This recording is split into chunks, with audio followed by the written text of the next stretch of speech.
নমস্কার, আমি রিমা। আহারে বিহারে চ্যানেলে সকলকে জানাই স্বাগত। ফুলকপি প্রায় কম বেশি সকলের কাছেই প্রিয়।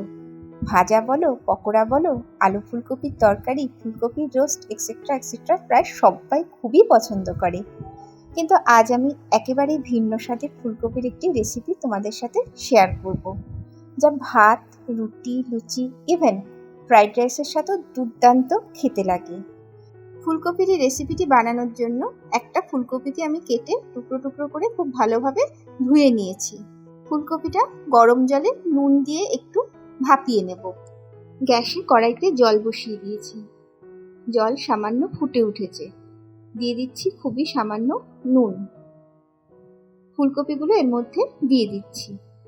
খুবই নরম ফুলকপিটা, সেদ্ধ হতে সময় নেবে না। আবার খুব বেশি সেদ্ধ আমি করব না, কারণ এটা আবার রান্না করা হবে।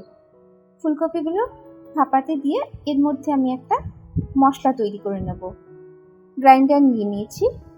এর মধ্যে দিয়ে দিচ্ছি দুটো মিডিয়াম সাইজের টুকরো করা পেঁয়াজ, 1.5 ইঞ্চির মতন আদার টুকরো, মিডিয়াম সাইজের টুকরো করা টমেটো দিলাম, 8 থেকে 10 কোয়া দিলাম রসুন, দিলাম 4টে কাঁচা লঙ্কা। তোমরা তোমাদের স্বাদ অনুযায়ী কিন্তু ঝাল দিও। সামান্য জল দিচ্ছি, আর কিচ্ছু দেওয়ার নেই। একটা পেস্ট তৈরি করে নিলাম। এদিকে ফুলকপি ঠিকঠাক ভাপানো হয়ে গেছে। গ্যাস বন্ধ করলাম।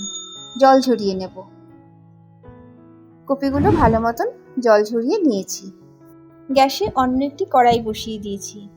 ফুলকপিগুলো সামান্য ভেজে নেব। দিয়ে দিলাম কপি ভাজার মতন সাদা তেল। ইজিলি সর্ষের তেলেও করতে পারো।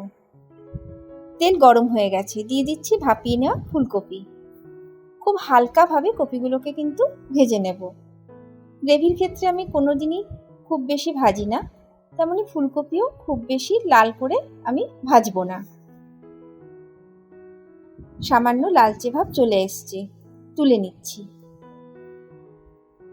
এই যে কফি ভাজার এই তেলে পুরো রান্নার জন্য আরো একটু তেল দিয়ে দিচ্ছি। এমনিতেই আমরা জানি ফুলকপি, বাঁধাকপি এগুলোতে একটু তেল বেশি হলে ভালোই হয়। তেল গরম হয়ে গেছে। দিয়ে দিচ্ছি একটা তেজপাতা, একটা দারচিনি দিলাম, 4টে ছোট এলাচ মুখ ছাড়িয়ে দিয়ে দিলাম, আর দিলাম 2টো লবঙ্গ। ফোড়নগুলো তেলের মধ্যে একটু নেড়ে নিচ্ছি। সুন্দর গন্ধ বেরিয়েছে। দিয়ে দিচ্ছি পেস্ট করা মশলার মিশ্রণ। এবার এই মশলার মিশ্রণ বেশ কিছুক্ষণ কষিয়ে নেব। পেঁয়াজ, টমেটোর কাঁচা গন্ধ যতক্ষণ না যায় মশলা আমি ভালো মতনই কষিয়ে নেব। দেখতেই পাচ্ছ কালার চেঞ্জ হয়েছে। টমেটো পেঁয়াজের কাঁচা গন্ধ আর নেই। এবারে দিয়ে দিচ্ছি 1/2 টেবিল চামচ ধনে গুঁড়ো, 2 চামচ থেকে সামান্য কম দিলাম কাশ্মীরি লঙ্কার গুঁড়ো, দিলাম 1/2 টেবিল চামচ লাল লঙ্কার গুঁড়ো। ঝাল কিন্তু তোমরা তোমাদের স্বাদ অনুযায়ী দিও। দিয়ে দিচ্ছি 1 টেবিল চামচ চিনি। সব মশলা একসাথে একটুকাল কষিয়ে নিচ্ছি। তোমরা ইচ্ছে হলে জিরের গুঁড়ো দিতে পারো। আমি রান্নায় জিরের গুঁড়ো খুব একটা ব্যবহার করি না, তাই দিলাম না।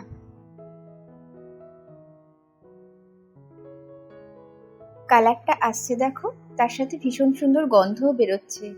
দিয়ে দিচ্ছি 1.5 কাপ নর্মাল টেম্পারেচারে রাখা দুধ। গরম দুধও কিন্তু দেওয়া যাবে।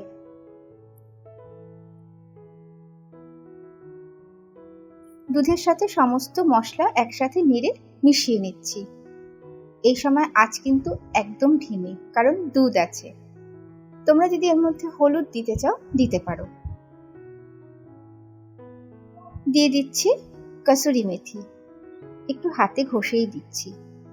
অলওয়েজ চেষ্টা করো রোস্টেড কসুরি মেথি রান্নায় দিতে, কুইক ডাস্ট হয়ে যায় এবং রান্নার টেস্টও কিন্তু খুব ভালো হয়।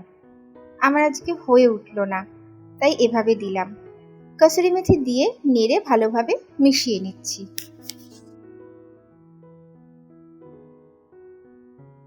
এবারে দিয়ে দিচ্ছি ফুলকপি। ফুলকপি দিয়ে পুরো দুধ সহ মশলার সাথে নেড়ে মিশিয়ে নিচ্ছি। খুব স্পিডে কিন্তু নাড়বে না, কপি ভাপানো আছে, ভেঙে যাওয়ার চান্স আছে। এই রেসিপিটা অসম্ভব সুন্দর খেতে হয়, একবার করে কিন্তু দেখতে পারো।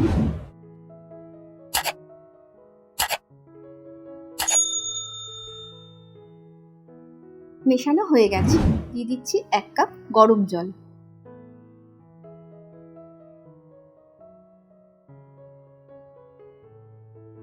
জল দিয়ে নেড়ে আবার মিশিয়ে নিচ্ছি। যদি তোমরা ড্রাই খেতে চাও জল স্কিপ করবে, দুধ থাকার জন্য এমনিই টেনে যাবে। আমি একটু গ্রেভি রাখবো তাই জল দিলাম। আমার ঘরে ড্রাই রান্না খুব একটা কেউ পছন্দ করে না, গ্রেভি ফুটতে দিলাম। গ্রেভি খুব ভালো মতন ফুটে উঠেছে, একটু নেড়ে দিচ্ছি।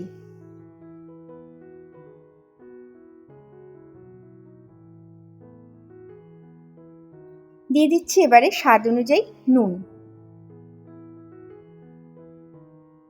নুন দিয়ে নেড়ে মিশিয়ে নিচ্ছি।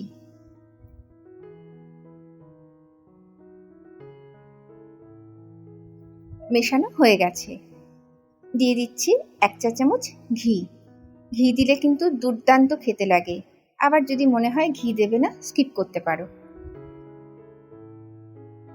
ঘি দিয়ে পুরো রান্নার সাথে নেড়ে মিশিয়ে নিচ্ছি।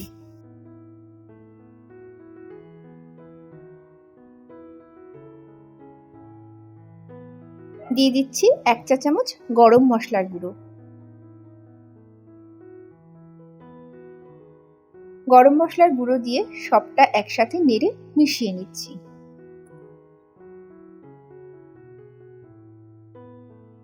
মেশানো হয়ে গেছে, রান্না কিন্তু কমপ্লিট।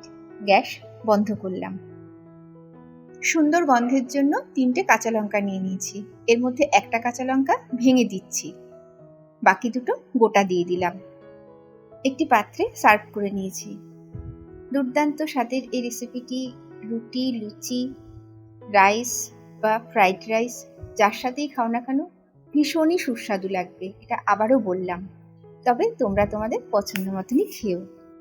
বন্ধুরা, আমার আজকের রেসিপি বা ভিডিও তোমাদের কেমন লাগলো প্লিজ কমেন্ট বক্সে জানিও।